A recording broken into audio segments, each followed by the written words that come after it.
પ્રમુખ સ્વામી મહારાજે કાંઈ બાકી રાખ્યું નથી. આપણા માટે બધું કરી ગયા છે.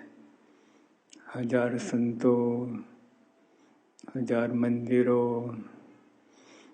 આવા બધા સમર્પિત હરિભક્તો, બાળકો, કિશોર, બધા કેટલો ભીડો બેઠો છે.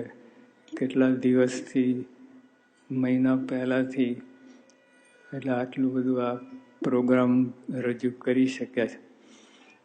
પણ બધાને સ્વામી બાપા માટે પ્રેમ હતો એટલે જોરશોરથી બધું કરી ગયા. અને પ્રમુખ સ્વામી મહારાજે અત્ર તત્ર સર્વત્ર બધે જ વિજય મેળવ્યો છે. જે આપણે આ લોકમાં જો સારા માણસો એકદમ ટોપ લેવલના એ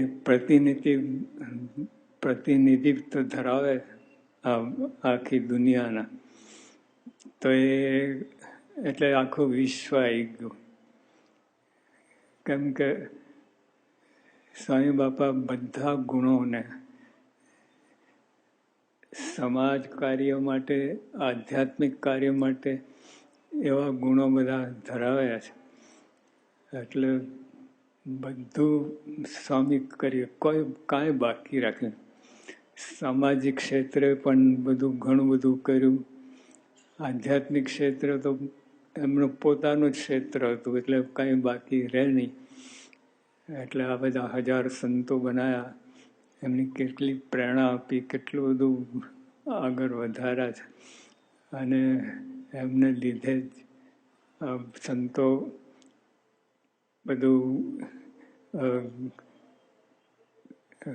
રાહ જોઈ રહ્યા હતા.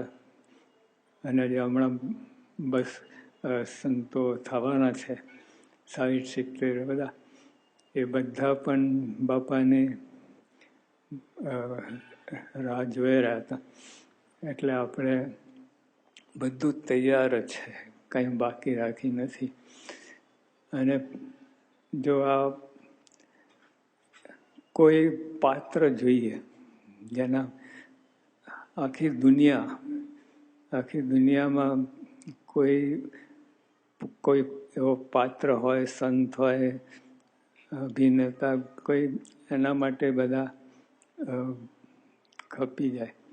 પણ પ્રમુખ સ્વામી માટે જે બધાએ જે કર્યું છે, દિલના હૃદયમાંથી, ઉપર ચોટ્યું નહીં, પાથાના. અને એવું પાત્ર બધાને પ્રાપ્ત થયું કે અંતરની ઉર્મિઓ ઠલવાઈ. કાંઈ બાકી, જે અંતરમાં જે બધું હતું બધું નીકળી આવ્યું. નહીં તો બીજા તો બધા હોય, એના ઔપચારિક બધું કરવું પડે. પણ સ્વામી બાપા માટે અંદર હૃદય ઠાલ્યો છે. એટલે ટૂંકમાં સ્વામી બાપાએ કંઈ બાકી રાખ્યું નથી, બધું જ કર્યું છે, બધું જ. અને હજુ ઠેલ એવો વાગ્યો છે, હજારો વર્ષ સુધી આ ચાલશે. એટલે બધા મહારાજ યોગીઓ પણ, પ્રમુખ સ્વામી મહારાજ, એમનું કાર્ય છે. શાસ્ત્રીમાં જે કહ્યું, મારું કાર્ય ચાલુ રહેશે, બંધ નહીં થાય. અને બધું, અને કાર્યમાં તો ખાસ ઉપાસનાની વાત છે. મહારાજ સ્વામી એ કાર્ય ચાલુ રહેશે. એમની ઓળખાણ આ દુનિયાભરમાં કરાશે.